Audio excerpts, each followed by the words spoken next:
this is Mackenzie. Hey, this is Owen. Don't forget to like our show and subscribe. Please visit our Facebook page at facebook.com/wearetheADHD And please rate our show with 5 stars so people can find us. This podcast is brought to you by the Love and Kindness Project Foundation. What is one thing that you could do to think, speak, or act kindly today? Go to loveandkindnessproject.org to learn more.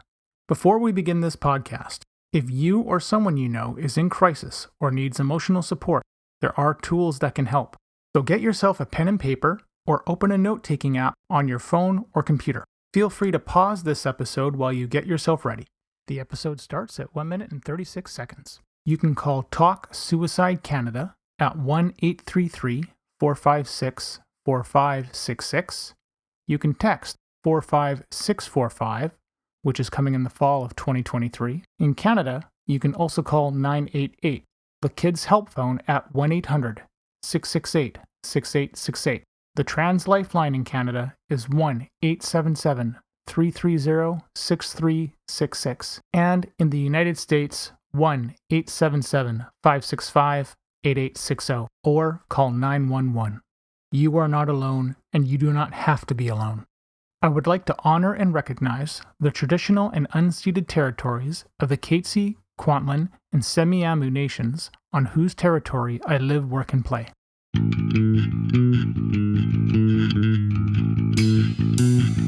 Welcome to We Are the ADHD Family Podcast. This podcast is meant to chronicle our journey with ADHD, autism, and other discoveries along the way. I reach out to advocates, experts, individuals, and other families that want to raise their voices and empower those on their journey. My name is Mark Smeets, and I am passionate about removing barriers for others through creating connections and building on strengths and practical problem solving. I am married to Siobhan, a parent to 2 wonderful kids, and all of us have ADHD. I want you to feel like you have power and hope. And now, into the episode. When Owen was much younger, we used to ask him to keep his eyes peeled for something. And for whatever reason, he always closed his eyes. So if you said, "Owen, keep your eyes peeled for the garbage man," he'd just close his eyes and then wander around with his eyes closed. Welcome to a new episode of We Are the ADHD Family. I hope you have enjoyed listening to that conversation I had with Melissa Madison. Melissa was Owen's grade 2 teacher, and she's also been a teacher for over 15 years in the Lower Mainland. And that conversation was a lot of fun to talk about what she and I both remember from our experiences trying to navigate how do we work with each other and figure things out. The fact that she believed my wife and I, and all the practical tips that came along with it. I am hoping that this resonated with people and you're able to walk away and use some of the tips in the conversation that we had. After we received Owen's diagnosis, I had some interesting experiences. One of the things that I first did was actually tell people. Basically, people took the news in not one of 2 ways. It was, I think, pretty much everybody that I told, they were confused. I had 2 trains of thought. The first one was, and I'm not going to lie about this, and I'll fully admit it, I was super happy. I was in shock. I felt vindicated from all the doubt over the years. There were a lot of sleepless nights, hard days, hard nights with waiting for that answer. Finally, we had it. That's the personal, that's the selfish side of it. But for Owen, because this really is about him, the quote-unquote label of diagnosis means that Owen has a chance to get access to funds and help. You can't ask for anything better than that as a parent. When I told people the good news, I basically received, I was told phrases like, "I'm so sorry." Well, that must have been hard. They were stunned. They didn't know what to say. And just recently, after I told somebody our story, his response was, "Well, they must be high functioning." Like, what? So I get that people are confused, that you don't know how to react or what to say. And I think the first thing I'd probably be doing the neurodiverse community a disservice if I didn't tell anybody that didn't have one of these fantastic disabilities. It is okay to say, I don't know how to react to this. How do you feel about it? Declare that you don't know. It's fine. Don't worry about it. I'm good with it. The thing that I do love to do is I love to educate. So that person who told me about the high functioning, that was a fantastic opportunity for me to say, this is why that language is ableist. It's not in the DSM anymore. There's plenty of other ableist stuff in the DSM anyways, but this is why it's bad. And maybe bad's the wrong word, but this is why it's not appropriate. Don't worry if you don't know what to say. That's okay. What matters is that you make the effort to show that you care. Notice nobody ever really turned the conversation back on me and said, why did you tell me that? Who knows? Who knows why I told somebody something sometimes? You can just blame it on me. It's all good. I'm the one that made you feel uncomfortable. Good job, Mark. What was interesting, though, was the thoughts going on in, I guess, my head. And I get that people were confused. And I'm happy, but what I didn't want to accept is that I was upset. Accepted it now. Couldn't quite put it into words back then. But the thought that went through my head was, don't you have any idea how amazing our son is? Have I not told you about the time that ... And I realized that for some people, they may not have known anything about Owen or how super amazing this kid is. And what he's done, what we've done as a family, when somebody hears a diagnosis like ADHD, autism, Down syndrome, etc., it's like a scarlet letter, right? It hangs over somebody, and the societal stereotypes that are out there, they hold people back. And I would say those stereotypes also add a barrier for somebody to try and understand that it's okay to ask questions. There's a great quote from Dyslexia BC that came across the other day, and it basically says, this diagnosis opened the door for us to get help and make things easier for our child. And that's exactly how I feel about this quote-unquote label of autism, or that label of ADHD, or whatever. What I want to do in this episode is I want to tell you stories about the coolest stuff that Owen has done and what we've done as a family. And this is going to be a happy tears kind of episode. So I promise you, if I start to cry, it's staying in. Something else to add on to this. While I am super proud of Owen, I am also very proud of our daughter. Mackenzie was just being born as we were starting to struggle with everything. So all the emotional regulation issues and violence that we struggled with, and Kenzie was this little baby, this little bundle of joy. And it was very rough for her. Because Kenzie was so small, she was along for all of this. She obviously is not going to remember this. And she is going to have her own future things to be proud of. And I would dedicate an entire episode to how incredible this girl is. I think what's interesting is that my wife and I were talking about this the other day. She made a really good point.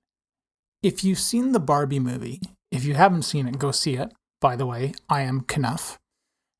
If you've seen the Barbie movie, you know at the end of the movie where they talk about all the different kinds of Barbies that have been rocket scientists and astrophysicists and this and that.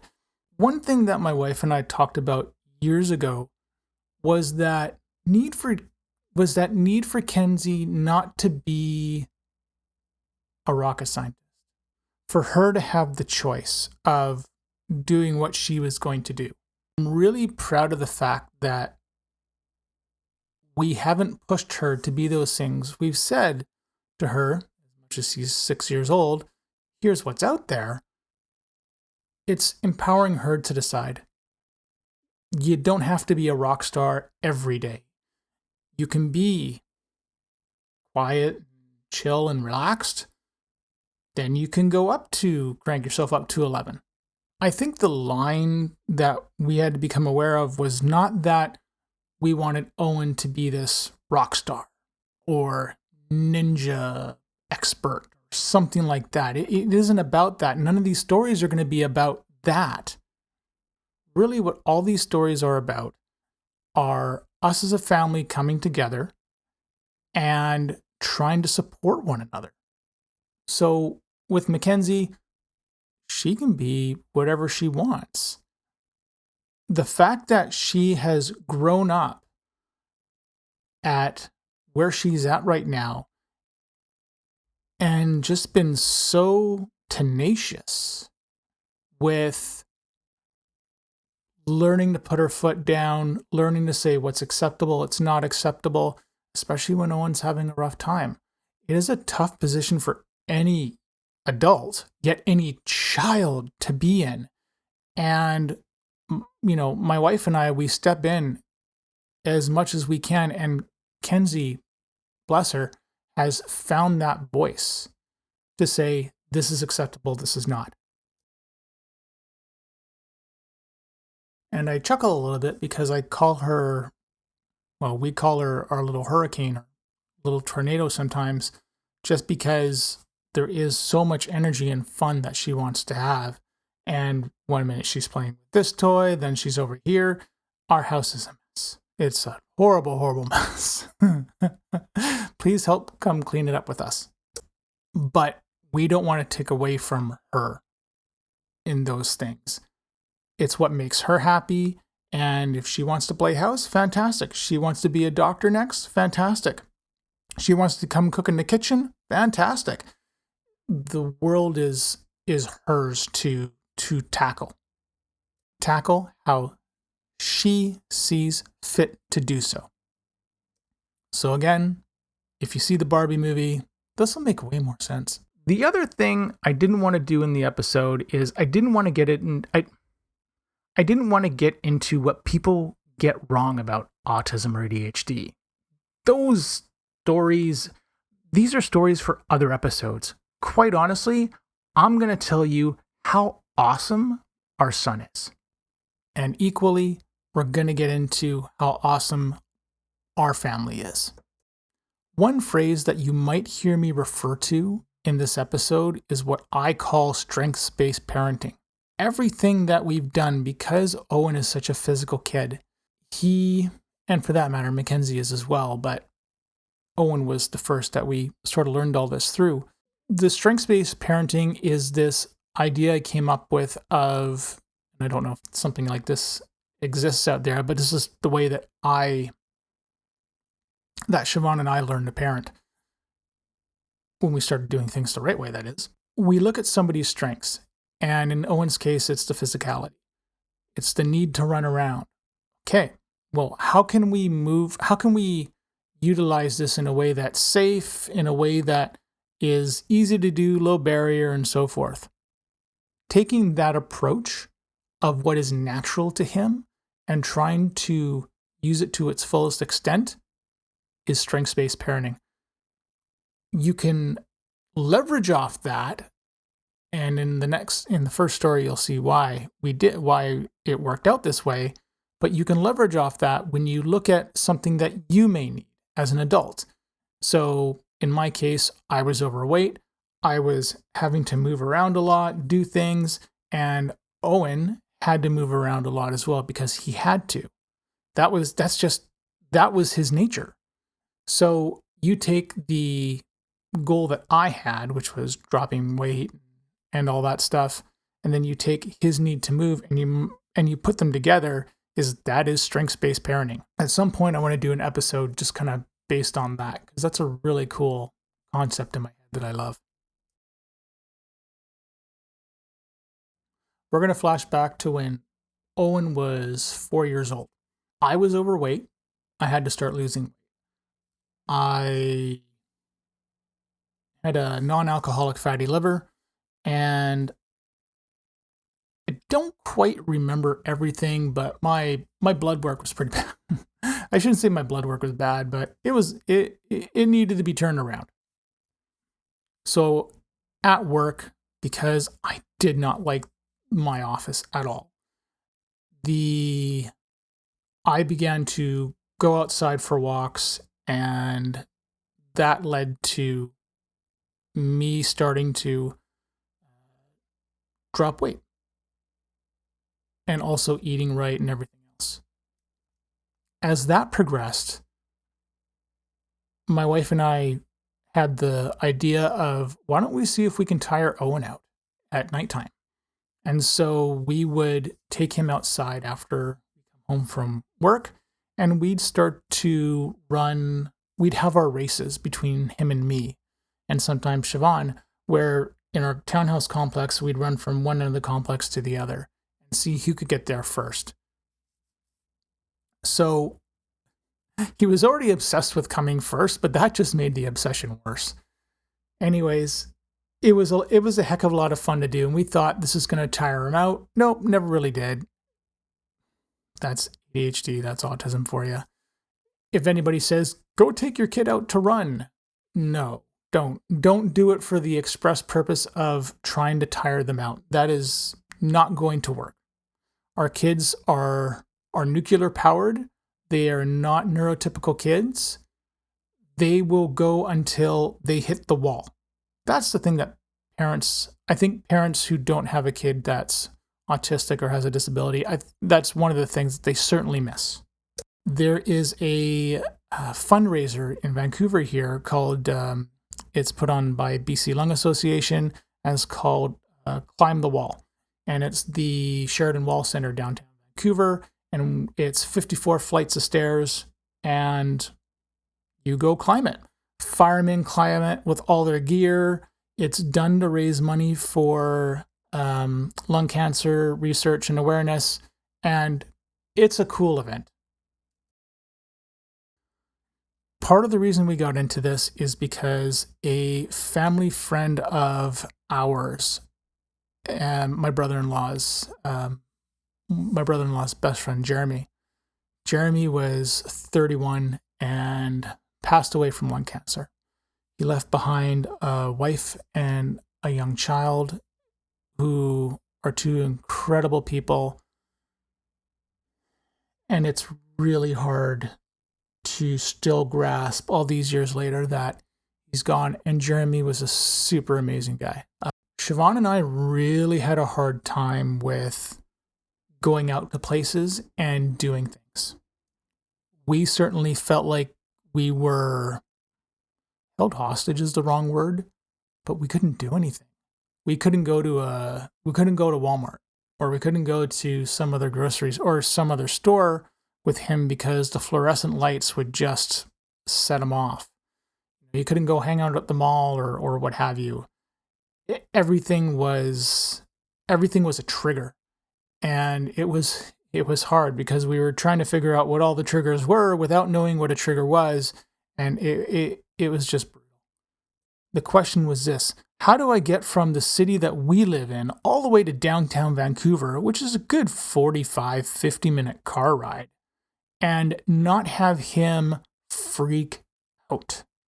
So the day comes, and basically we prepared for the worst. We expected a meltdown, we expected a fight, and all the strategies that we came up with were things that we knew that would work to transition him from one state to another. So I'm ready, Owen's ready. In general, he's pretty excited to do this, and we're actually shocked that we've made it as far as we have without a blow up or anything like that. And again, keep in mind, we're coming from the fact that everything was a blow up. So now we're in this whole new place with so much extra stimulation. You're like, all right, pray for us, please. We get up to go in line to start climbing the wall and all the stairs. And Owen and I get up there, ready to go. Timer goes off. We start to head into the hallway to go up the stairs. Unfortunately, the door to go into the stairs, someone had closed it. So we stood there for like 4 minutes waiting for a staff member to unlock this door. And it's just the dumbest thing ever. The best part is I have this all on video. We get into the stairwell eventually and we start climbing the wall. And you know what? I'll tell you what. The first couple flights of stairs, really honestly, it's no big deal. Then the workout kicks in because you've got that much to do. And I would say Owen never really stopped. He slowed down a tiny bit, but he kept going, much like I did. And that's when we started to pass people. So you've got this child who's 5, only 5 for the past 2 weeks. And you're passing adults that look in way better shape than you are, being passed by a 5-year-old. And it's one of the funniest things I think I've ever seen. I had one person say, "I am not letting this child pass me." And then they just slowed down. But for the most part, everybody was really encouraging. So we made it up to the top, and I have to say it was a really proud moment. It was certainly something that has bonded us for years. I've got an awesome picture of him and me with our medals on, and we're just dripped in sweat trying to figure out how we're supposed to go back down. And I don't quite remember how we actually got back downstairs. I'm pretty sure we took the elevator, but that part's a little bit blurry. Once we were downstairs, we went to check our times, and I think our unofficial time was something like 13 minutes, whatever it was.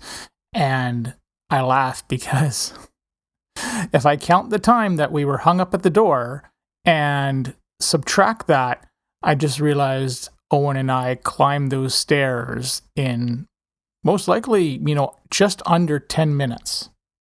I love this. I love telling the story because it's a great example to use when someone says, "Oh, they just have a lot of energy." Once you're done with this story, people understand a bit more. But I am very proud of our whole family that day, and my wife did an amazing job. We never had a single blow up at all. Owen truly was actually tired at the end, and I can't remember if he fell asleep in the car or not, but it may very well have been the first time that we had experienced 0 issues, and that was pretty shocking for us. We had gotten so used to feeling defeated that we forgot that we can have victories. If it wasn't for the strategies that we had come up with and we had learned, we wouldn't have had a victory that day. So let's get into story number 2. Because I was doing all the working out, all the running, I decided at some point that I wanted to do a triathlon. And if you don't know what a triathlon is, essentially it's swim, bike, and run in that order, and you've got various distances you can choose from.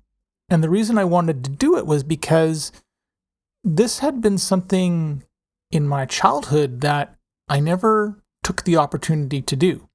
And I loved swimming so much, and swimming was such a strength for me that I had a few offers to do a try, but I never did it.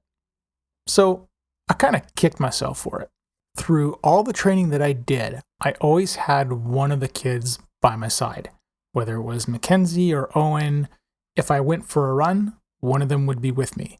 When we went for swim lessons, I would teach both kids, a couple of swimming things here and there.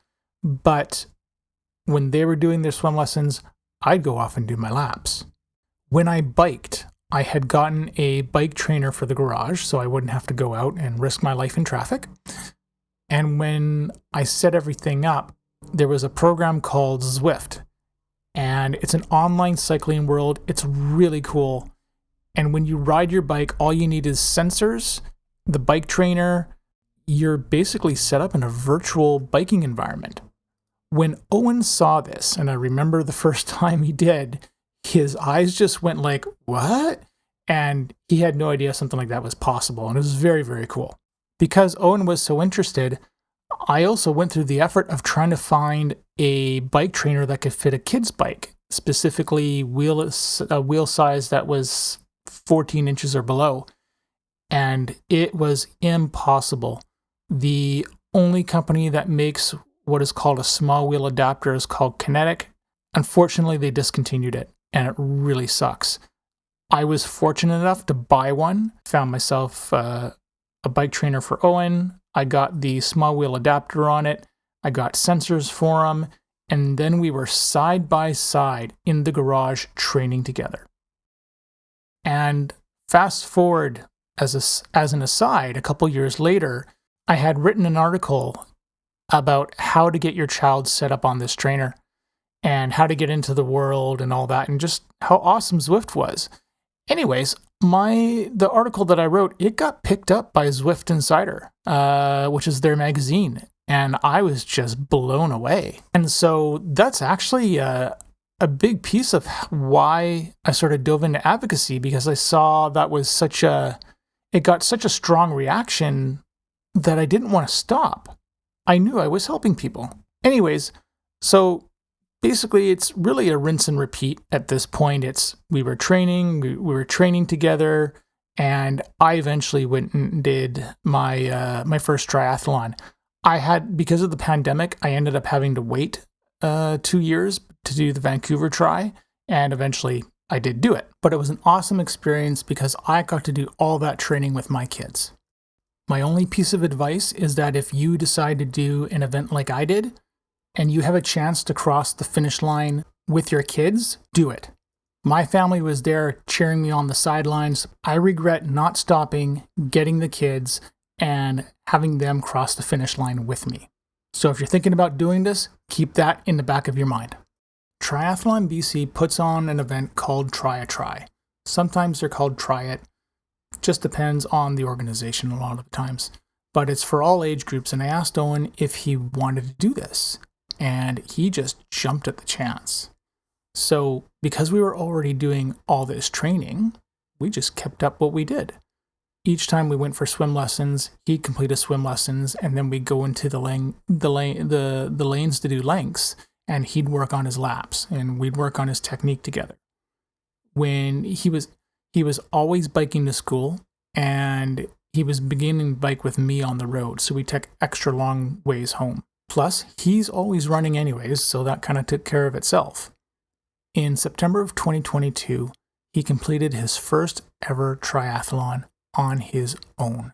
Normally for these events, you just get a piece of paper that says you've completed it, and it's printed up, it's on a nice piece of paper. At some point, he had it in his head that he was going to get a medal like I did for my triathlon. So I contacted a local trophy company that and I asked them to make a custom medal and had a bunch of information put on it with his name and everything. And it cost all of $9 and some change. When he finished the event, we marched him up to the backdrop where all the certificates were presented and then you could take pictures. Well, I got to hang that medal around his neck. No other kid had a medal. You could see how proud he was, and he took that medal to school to show everyone. To say that I was proud would be a complete understatement, and I know Siobhan was proud of him as well. I wanted to wrap up this episode with a small recap and then talk about the next episode. So, closing with a couple guidelines, and these are by no means hard and fast rules. The first one, when someone discloses to you that they have a disability, don't be afraid. We are not here to bite you, or eat you for that matter. Most important, if you feel like it shocked you in some way, that's okay. Take a breath and pause. We may very well have felt safe telling you that piece of information. The flip side to keep in mind is that there may have been something about the way that you said it that triggered a defensive response. In any case, breathe. Number 2, examine the words and phrases that you automatically rely on. Not all the language that we hear in the public is affirming. Most of it isn't. Just because you heard it on some podcast and a doctor used that term doesn't mean that it's affirming or even correct. Examine the language that you use. We have to leave behind these phrases and the stigmas that these phrases have of, I'm so sorry, or that must be hard, or we're here if you need us, or they must be high functioning. Like, this has to be left behind.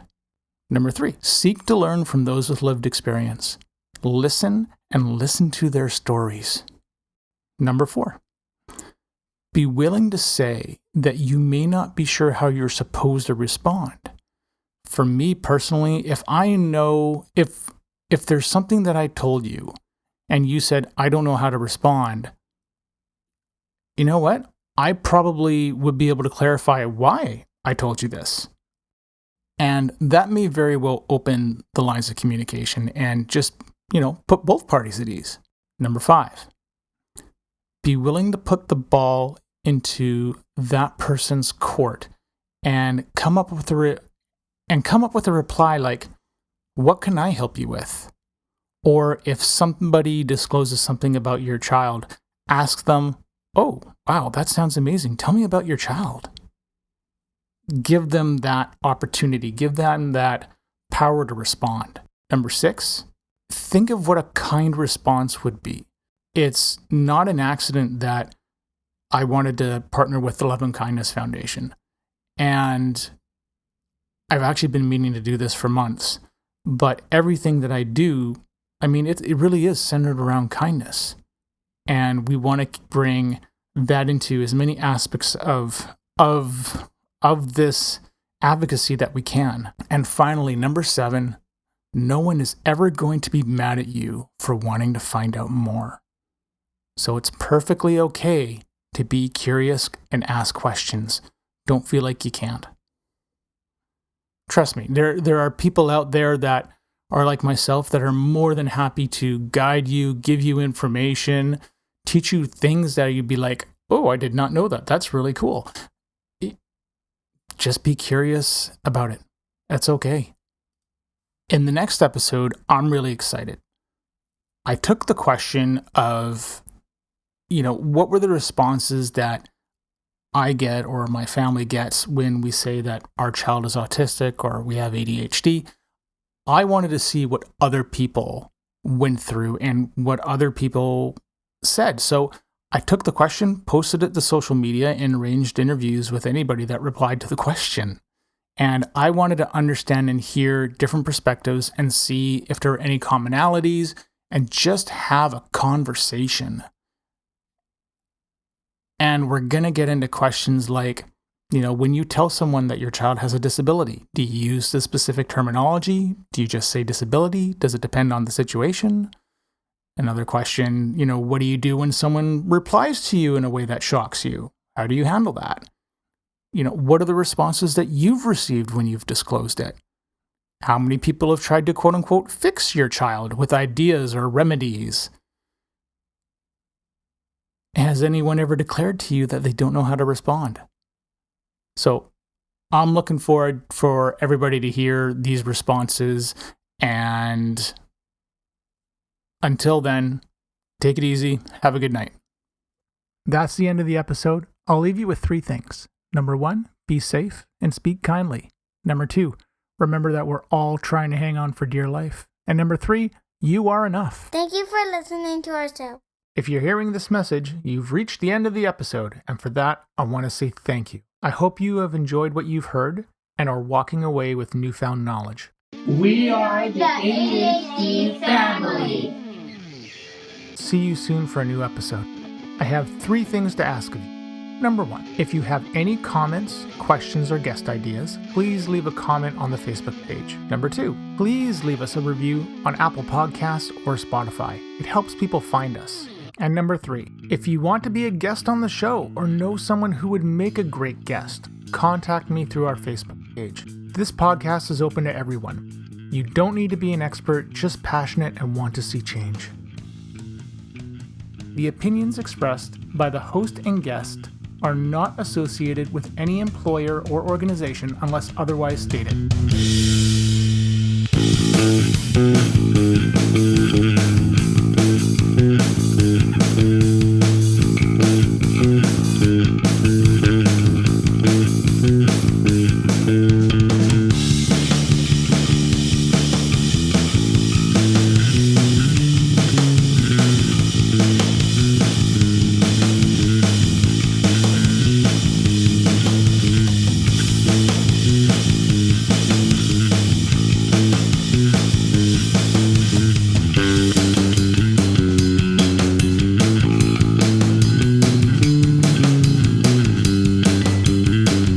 Any medical information on this site and podcast is provided as an information resource only and is not to be used or relied on for any diagnostic or treatment purposes.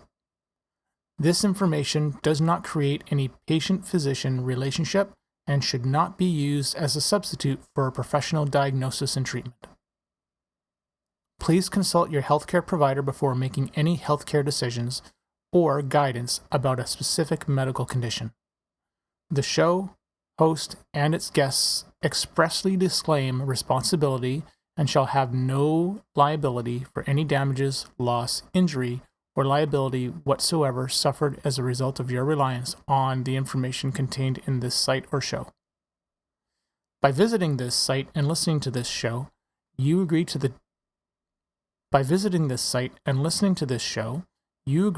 terms and conditions, which may from time to time change or be supplemented by the show host.